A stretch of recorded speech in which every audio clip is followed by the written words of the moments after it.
नमस्कार, मैं शोषी चंद कारदेशक राजकीय औद्योगिक प्रशिक्षण संस्थान अलीगंज की तरफ से।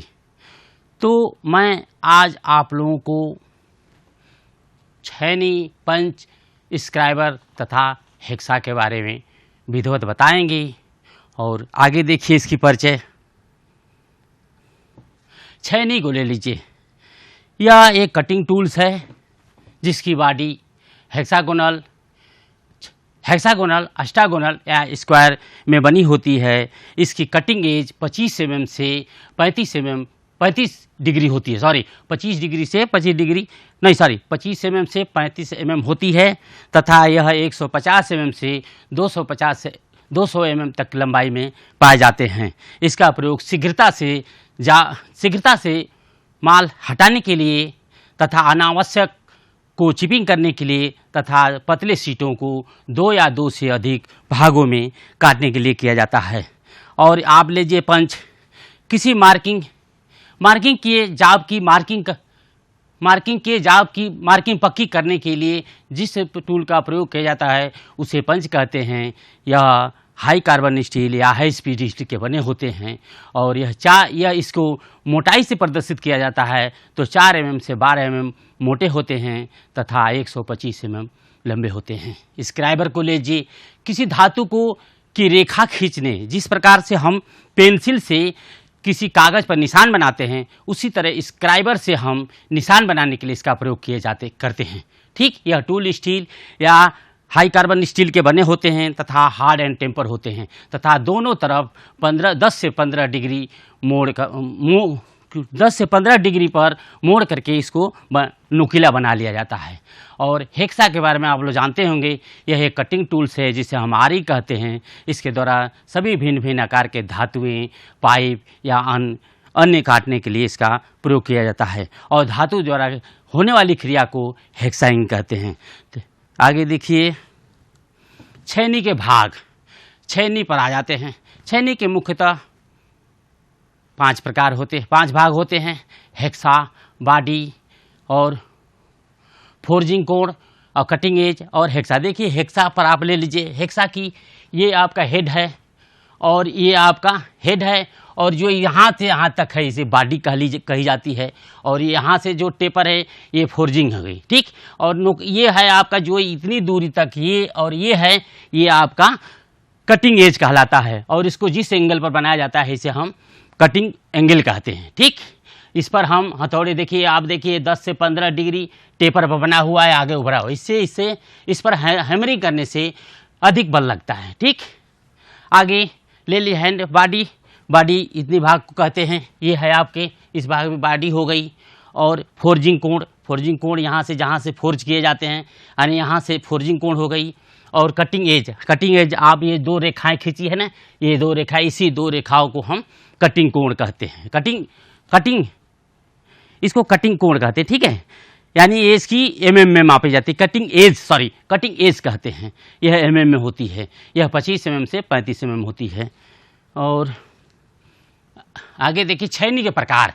देखिए छैनी इसकी बॉडी अष्टभुज आकार की होती है। छैनी के विन्यास लंबाई और कटिंग एज से की जाती है। यानी इसको हम मार्केट में खरीदेंगे तो इसकी एज यानी कटिंग एज, इसकी मोटाई कितना है, जहाँ से चमकीला जो भाग होता है उसे कटिंग एज कहते हैं। और उसकी जो लंबाई होती है यह 100 mm से 400 mm तक मैक्सिमम पाई जाती है। ठीक, और यह मुख्यतः 2 प्रकार की होती है, गर्म छीनी और ठंडी छीनी। ये देखिए गर्म छीनी यानी यह छीनी गर्म धातुओं को काटने के लिए इसका प्रयोग किया जाता है। इस छीनी के अंदर बीच में एक हालो होता है। देखिए चित्र भी बना है। हालो के अंदर इसमें हैंडल लगा देते हैं और इसके बाद हैमरिंग करके जाब को हम काटते हैं। ठीक है, जाब काटते वक्त इस चीज़ का ध्यान रखते हैं कि हम इसके कटिंग पॉइंट को बार बार ठंडे पानी में इसको हम ठंडे करते रहते हैं। इसकी कटिंग एज बनी रहती है। आगे देखिए ठंडी छीनी। यह कार्यशाला में प्रयोग किया जाती है। इसका विशेषतर फिटर या कारपेंटर में इस पर ज़्यादा प्रयोग की जाती है। यह 4, 6 या 6 पहल की बनी होती है तथा यह 150 mm से 200 mm यानी 150 mm 200 mm लंबी तक होती है। कार्य के आधार पर यह देखिए 6 प्रकार की होती है। चपटी छीनी, क्रॉस कट छीनी, गोल नोच छीनी, डायमंड पॉइंट छीनी और साइड कट छीनी, और अगला होती है वेब छीनी। ठीक, ये देखिए चपटी छीनी, यह छीनी साधारण कार्यों के लिए प्रयोग में की जाती है। इसका कटिंग कोण साधारण कार्यों के लिए 60 डिग्री और फोर्जिंग 30 डिग्री होता है। यह हार्ड और मुलायम धातुओं को के अनुसार इसका कटिंग एज घटाया और बढ़ाया भी जा सकता है। ठीक, और यह आईएसआई के अनुसार यह आईएसआई के अनुसार यह 100 mm से 400 mm लंबी होती है तथा इसके कटिंग एज 16 mm से 32 mm होते हैं। ठीक, यह साधारण यह इसका प्रयोग समतल सतह से अनावश्यक माल हटाने के लिए किया जाता है। और ये अगले देखिए क्रॉस कट छीनी, यह छीनी अधिकतर चाबी घाट, चौरस मार्ग तथा झिरियाँ बनाने के लिए प्रयोग की जाती है। ये भी 100 mm से 400 mm लंबी होती है और इसकी कटिंग एज 4 mm से 12 mm होती है। ठीक, और इसका फोर्जिंग कोण 30 डिग्री, आपके बारे में बताया, इसको कैप छीनी भी कहते हैं और इसका प्रयोग चौरस नाली के लिए हमने बता दिया। और अगला देखिए गोल नोज राउंड छीनी। ठीक, इस छीनी का प्रयोग बेरिंग में तेल नालियाँ, गोल झिरियाँ काटने के लिए प्रयोग किया जाती है। इसकी कटिंग कोण 35 डिग्री से 40 होती है तथा फोर्जिंग कोण 30 डिग्री होता है। ठीक, यह लंबाई में 100 mm से 400 mm होती है। इसकी कटिंग एज आपका 2 से 16 mm होती है। ठीक, डायमंड पॉइंट छीनी, इसका प्रयोग वर्गाकार कोनों में से माल निकालने तथा भी आकार के खांचे बनाने के लिए किया जाता है, क्योंकि इसका मुंह नुकीला होता है। यह चौरस तथा टेपर फोर्ज की जाती है और कटिंग वेज भी आकार में होती है। ठीक है, और इसका ये भी आईएसआई के अनुसार 100 mm से 400 mm होती है तथा इसके कटिंग चीजल की चौड़ाई 6 mm से 16 mm होती है। ठीक, आगे साइड कट छीनी देखिए, इसका प्रयोग चाबी कटर मार्ग या खांचे काटने या वर्गाकार आयताकार कोनों को काटने के लिए किया जाता है। इसका पॉइंट कोण आगे से मुड़ा होता है और इसका कटिंग कोण 60 डिग्री तथा फोर्जिंग कोण 25 डिग्री होता है। हाँ, वेब छीनी देखिए, यह ड्रिल किए 2 ड्रिल किए जाप के बीच में जो आते हैं उसको काटने के लिए इसका प्रयोग किया जाता है। ठीक, इसका प्रयोग ड्रिलिंग किए सुराख को काटकर अलग करने के लिए प्रयोग किया जाता है। ये और आगे देखिए फोर्जी के माध्यम से मटेरियल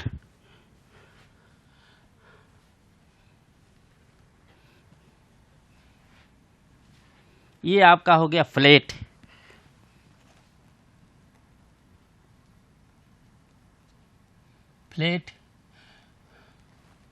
उसके बाद हो गया फ्लैट, क्रॉस, डायमंड,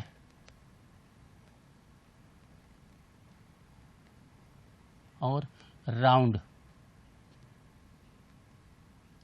ये नोच हैं। ठीक है, इसके लिए स्टील के लिए देखिए, स्टील के लिए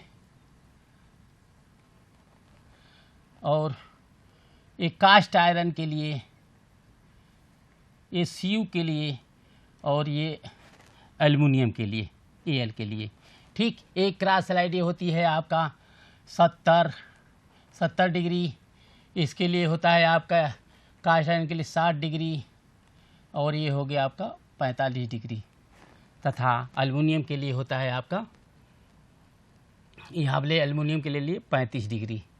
ठीक, इसी तरह क्रॉस कट छीनी की डिग्री, ये देखिए, ये इसके साइज के अनुसार से घटाए और बढ़ाए भी जाते हैं, क्योंकि हार्ड मटेरियल होगा तो इसकी डिग्री बढ़ जाएगी और कास्ट और सॉफ्ट मटेरियल होता है इसकी डिग्री घट जाएगी। ठीक, और क्रॉस का भी ठीक वही होता है 70 डिग्री, ये 60 डिग्री, ये 45 डिग्री और ये 35 डिग्री। ठीक, डायमंड के लिए 60 डिग्री होते हैं, 60 डिग्री, ये भी 60 डिग्री होता है, ये भी 60 डिग्री होता है और ये भी 60 डिग्री होते हैं।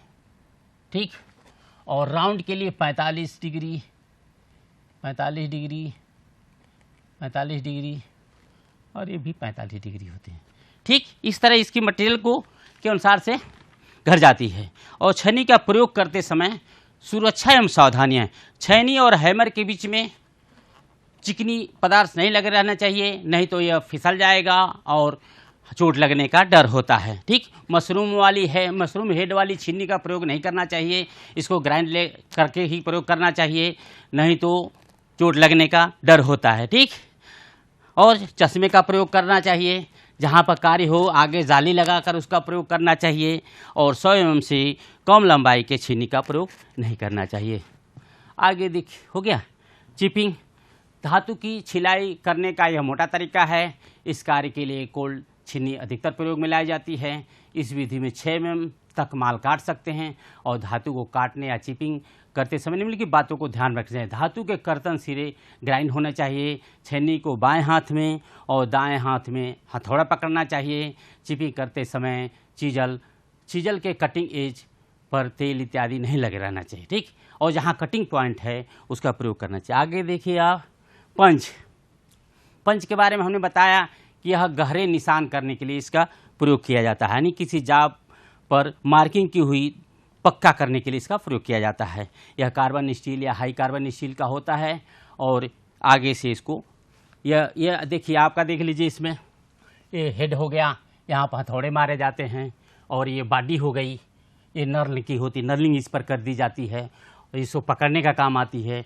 और ये जो पॉइंट है ये एंगल में बना होता है। ठीक है, एंगल में बना होता है, और इससे किसी निशान पर चोट लगाने के लिए प्रयोग की जाती है। यह आगे देखिए पंच के प्रकार। Centre punch. अब सेंटर पंच को ले लीजिए। यह 4 mm से 12 mm मोटाई में, यानी इसका जो निर्देश अगर हमें मार्केट से खरीदना हो तो इसके बारे में हमें ये जानकारी होनी चाहिए कि यह कितना मोटा है, और तो इसकी लंबाई और इसकी मोटाई से इसको भी निर्देश, यानी बाहर से इसको हम खरीदते हैं। ठीक है, तो सेंटर पंच 4 mm से 12 mm मोटाई में तथा 125 mm लंबा होता है, और इसकी टूल का उसके एंगल देखिए, उसके एंगल ये देखिए, सेंटर पंच की एंगल आगे वाला जो भाई ये आपका 90 डिग्री होता है। इसका प्रयोग किसी जाब में सेंटर लगाने के लिए प्रयोग किया जाता है। ठीक, और अगला देखिए डार्ट पंच से, ये डार्ट पंच है।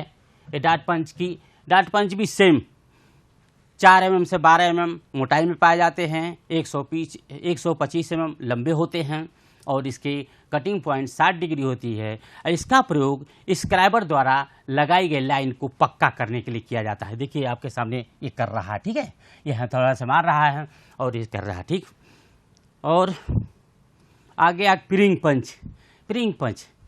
पंच की भी मोटाई 4 mm से 12 mm होती है। ठीक है, 4 mm से 12 mm मोटाई होती है, और लंबाई 125 होती है, 125 mm, और इसका पॉइंट 30 डिग्री होता है। इसका काम फिनिश, यानी फाइन किए गए जाब को फाइन मार्किंग के लिए इसका प्रयोग किया जाता है। ठीक, ये देख लीजिए, ये बना हुआ है, ये है। ठीक है, ऑटोमेटिक पंच भी सेम, इसकी मोटाई 4 mm से 12 mm होती है, ये लंबाई में 125 mm, और इसके पॉइंट का कोण 60 डिग्री तथा 90 डिग्री होता है। यह आधुनिक प्रकार का पंच है। इसमें हथौड़े की आवश्यकता नहीं पड़ती है। इसके आगे वाले कैप पर हम झटका देते हैं, और उसके बाद जाकर निशान बन जाता है। और इससे हम इसकी वजन कम और भारी, जिस तरह हमारा मटेरियल सॉफ्ट है तो सॉफ्ट मटेरियल के लिए कम वजन का हथौड़ा मारेंगे, और हार्ड मटेरियल के लिए ज़्यादा मारेंगे, तो यहाँ से हम इसकी भारनेस बना लेते हैं। ठीक है, और आगे आपका सॉलिड पंच देख लीजिए। ये सॉलिड पंच है, यह एक रफ पंच है। इससे किसी सीट में सुराख करने के लिए इसका प्रयोग किया जाता है। ठीक है, ये भी 4 mm से 12 mm मोटा होता है, और 125 mm की लंबाई में पाए जाते हैं, लेकिन इसकी की हुई साइज रफ होती है। आगे आप देखिए हालो पंच। हालो पंच का शाब्दिक अर्थ खोखला पंच।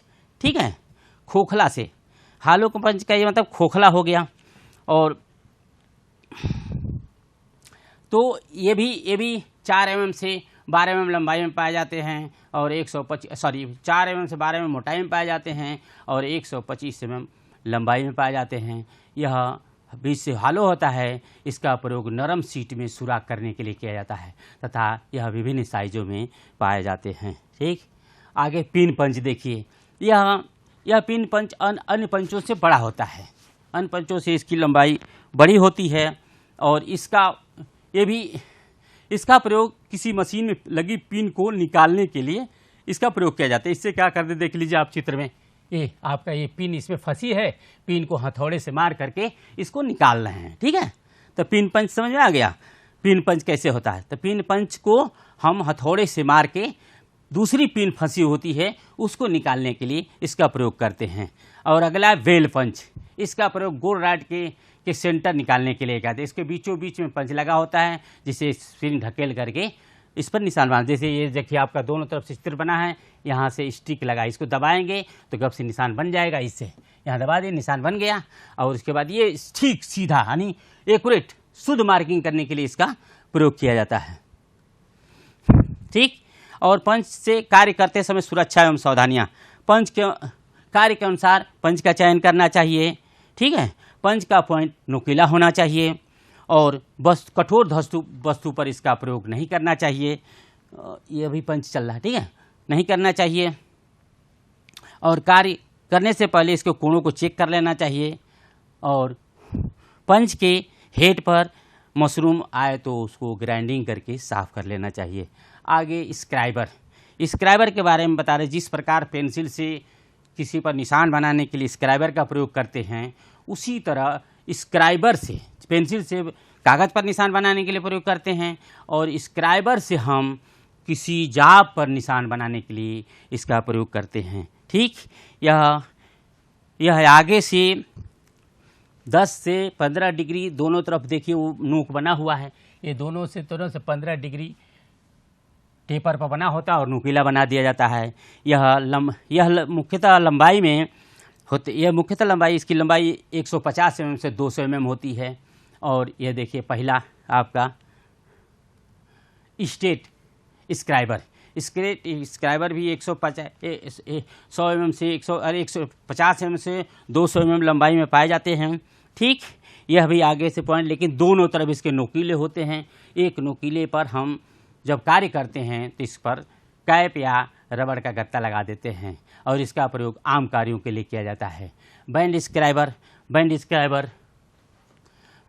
आपने चित्र देखा, ये है बैंड स्क्राइबर, ये बीच से मुड़ा हुआ है, एक तरफ 90 डिग्री पर घुमा है। इसका प्रयोग किसी गोल जाब के अंदर यानी आंतरिक निशान लगाने के लिए इसका प्रयोग किया जाता है। एडजस्टेबल स्क्राइबर, इसको हम एडजस्ट कर लेते हैं, छोटा और बड़ा कर लेते हैं और यह साधारण कार्यों के लिए इसका प्रयोग करते हैं।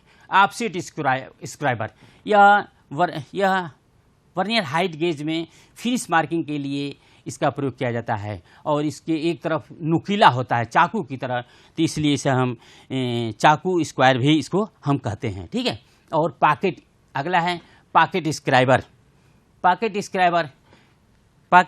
को आपने देखा,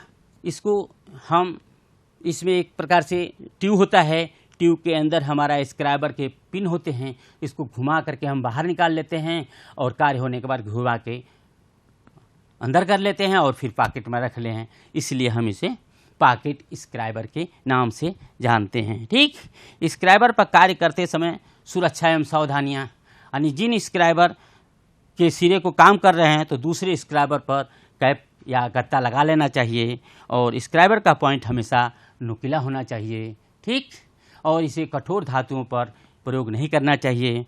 और ठीक है, इसको हमेशा 30 डिग्री से 35 डिग्री पर घुमा कर रखना चाहिए। और अगला है आपका हेक्सा, यह एक कटिंग टूल्स है जिसे हम आरी कहते हैं। ठीक, यह धातुओं को काटने के लिए प्रयोग किया जाता है तथा कटिंग कार्य को हम हेक्साइंग कहते हैं। यह मुख्यतः 2 प्रकार के होते हैं, 2 भागों में बटा होता है, एक हेक्सा फ्रेम और hacksaw blade. Hacksaw frame blade मुख्यतः 5 प्रकार के होते हैं।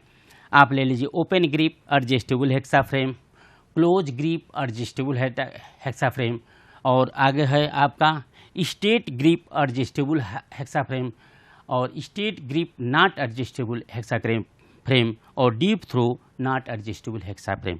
ठीक, और ब्लेड हेक्सा ब्लेड का प्रयोग धातु काटने के लिए किया जाता है। ठीक, यह प्रायः high carbon steel, high speed steel, tungsten steel या लो स्टील के बनाए जाते हैं, ठीक, या तथा हार्ड एंड टेम्पर कर दिए जाते हैं। इसमें देखिए 300 mm इसको दिखाया गया, इसकी साइज 300 mm 13 गुणे 0.63 गुणे 1, तो 300 आपका है। ये 300 को हम 250 से 300 mm लंबाई हो गई, लंबाई, ठीक, और ये होती है आपकी चौड़ाई हो गई 13 mm से 16 mm, ठीक, और ये आपकी मोटाई हो गई, मोटाई होती है 3 से mm तक, और ये आपका पिच होता है,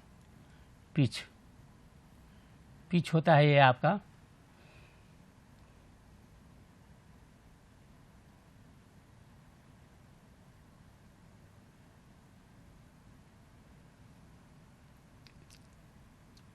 mm, ठीक है। ये साधारण कार्य को लेता है, लेकिन इस तरह इसकी लंबाई होती है। यह ब्लेड मुख्यतः 3 प्रकार के होते हैं। Hard all hard hexa blade, यह उसके होल को छोड़ करके सभी हार्ड किए जाते हैं, ठीक। फ्लेक्सिबल, इसमें सभी सॉफ्ट होते हैं लेकिन इसके दांते हार्ड कर दिए जाते हैं, और यह सबसे ज़्यादा प्रयोग किया जाता है। और ऑल हार्ड ज़्यादा टूट जाते हैं, और यह फ्लेक्सिबल होता है, यानी यह इसमें सहन करने की, भार सहन करने की क्षमता होती है, इसलिए इसका प्रयोग किया जाए। स्प्रिंग बैंक और फ्लेक्सिबल, ये दोनों के बीच का कड़ी होता है। यह हार्ड भी होता है और फ्लेक्सिबल भी होता है। इसको हम जाप के गोलाई पर भी लपेट सकते हैं, लेकिन ये टूटता नहीं। ग्रेड के अनुसार हेक्सा ब्लेड, भारतीय मानक के अनुसार हेक्सा ब्लेड में एक दांते से दूसरे दांते के बीच की दूरी को हम पिच कहते हैं, तथा ब्रिटिश में 1 इंच में दांतों की संख्या से व्यक्त किया जाता है। और कार्य के अनुसार ब्लेड भिन्न भिन्न पिच के बनाए जाते हैं। जैसे देख लीजिए कोर्स हेक्सा ब्लेड, ये कोर्स हेक्सा ब्लेड में पिच ISI के अनुसार पिच 1.8 होती है। इसका प्रयोग मोटे यानी सॉफ्ट मटेरियल काटने के लिए प्रयोग किया जाता है। यह जैसे माइल्ड स्टील, पीतल, तांबा, एल्युमिनियम इत्यादि, ठीक। और मीडियम हेक्सा ब्लेड, इसका प्रयोग कास्ट आयरन और स्टील काटने के लिए प्रयोग किया जाता है। इसमें 1.5 mm पिच के दांते कटे होते हैं। और फाइन हेक्सा ब्लेड, ठीक, फाइन हेक्सा ब्लेड में ISI के अनुसार 1 mm पिच की दांते कटे होते हैं, और इसका हार्ड मटेरियल जैसे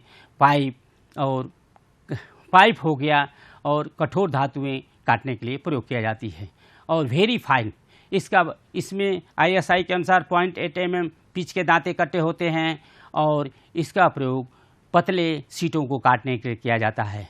और ब्लेड की सेटिंग देख लीजिए, यानी दांतों को दाएं या बाएं दोनों तरफ मोड़ने को सेटिंग कहते हैं। यह सेटिंग मुख्यतः 3 प्रकार की होती हैं। सिंगल सेटिंग में एक दाएं और एक बाएं, ठीक, और एक सीधा कर दिया जाता है, क्योंकि कटिंग करते वक्त इसमें चिप्स आसानी से निकलता रहे, यानी इसके बुरादा निकलते रहें, इसलिए इसका प्रयोग किया जाता है, ठीक।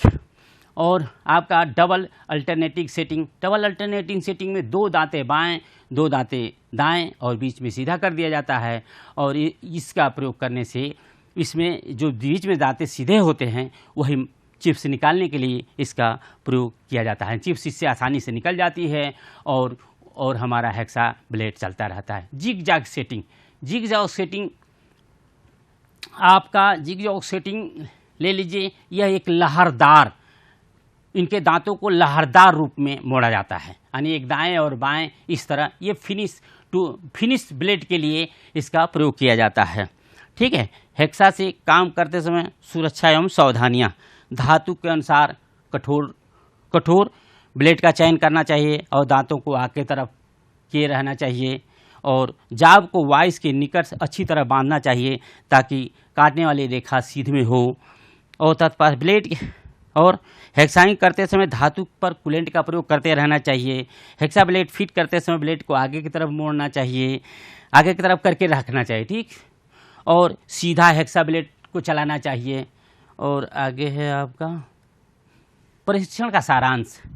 तो परिचय हमने आपको बताया कि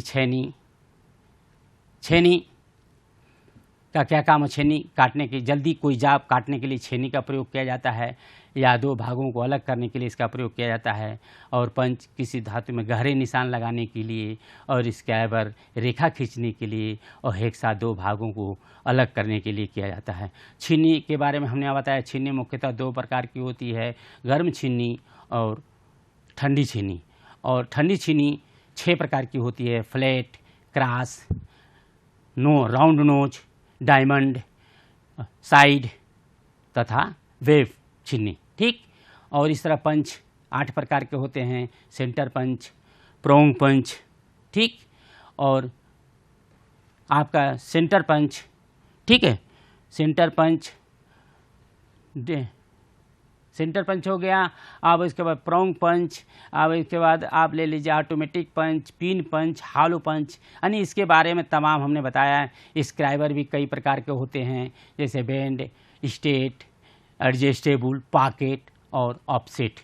और हेक्सा के बारे में बताया आपको। हेक्सा फ्रेम होते हैं जो माइल्ड स्टील के बनाए जाते हैं और दोनों तरफ से मोड़ दिए जाते हैं।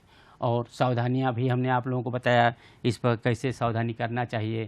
तो इस पर काम करते वक्त इसको हमेशा सावधानी और प्रयुक्त। यह देखिए एस सी राम, जो मेरा ही नाम है, मनसा प्रकाशन से मैं इस किताब में भी बेसिक टेंडर थ्योरी लिखा हूँ, और जिससे हम इसका प्रयोग किए, ठीक।